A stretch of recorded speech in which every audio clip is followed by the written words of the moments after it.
পর্দা নামলো ৪৮তম Moscow international film ফেস্টিভ্যালের। প্রথমবারের মতো এবার ভিন্ন ভিন্ন দেশ ও ভাষার সিনেমা জমা পড়েছিল উৎসবে। এবার উৎসবের সেরা চলচ্চিত্র সম্মাননা জিতেছে ইতিহাস গড়ে ভারতীয় সিনেমা মোহাম। পুরস্কার প্রাপ্তির তালিকায় আছে এশিয়ার অন্য সিনেমাও। তবে গত ২ আসরে পুরস্কার জিতলেও এবার খালি হাতে ফিরতে হয়েছে বাংলাদেশি প্রতিনিধিদের।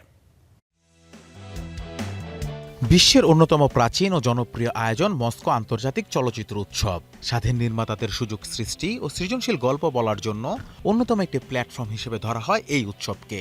এবছর ৪৩টি দেশ থেকে প্রায় ২০০টি সিনেমা প্রদর্শিত হয়েছে উৎসব প্রাঙ্গণে। ছিল বাংলাদেশি ২টি সিনেমাও। তবে সেরার মুকুট জিতে নিয়েছে প্রতিবেশী দেশ ভারত থেকে জমা পড়া সিনেমা মোহাম।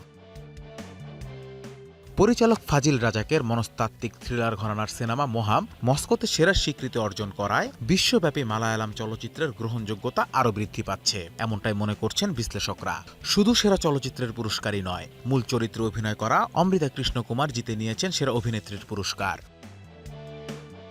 স্পেন থেকে জমা পড়া সিনেমা লুনা নেগ্রার জন্য এবার সেরা পরিচালকের পুরস্কার পেয়েছেন টোটানিও গার্সিয়া। রাশিয়ান সিনেমা ভিক্টস্কিতে অভিনয়ের জন্য সেরা অভিনেতার পুরস্কার গেছে সের্গেই গিলেভের ঝুলিতে।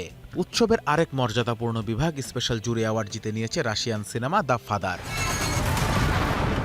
এশিয়ান চলচ্চিত্রের জন্য ডেডিকেটেড বিভাগ নেটপেক জুরি পুরস্কার পেয়েছে চাইনিজ নির্মাতা রেনফেই শিয়ের দ্য লাস্ট সামার। এছাড়াও সেরা ডকুমেন্টারি ফিল্ম নির্বাচিত হয়েছে রাশিয়ান নির্মাতা আনা শিশোভার লুজ।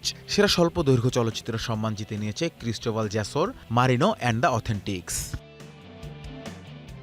এছাড়াও এবার চলচ্চিত্র অসামান্য অবদানের জন্য রাশিয়ান ২ শিল্পীকে দেওয়া হয়েছে বিশেষ সম্মাননা। রাশিয়ান অভিনেতা ও সঙ্গীত শিল্পী সের্গেই ভেজরুক পেয়েছেন কনস্টান্টিন স্টানিস্লাভস্কি পুরস্কার।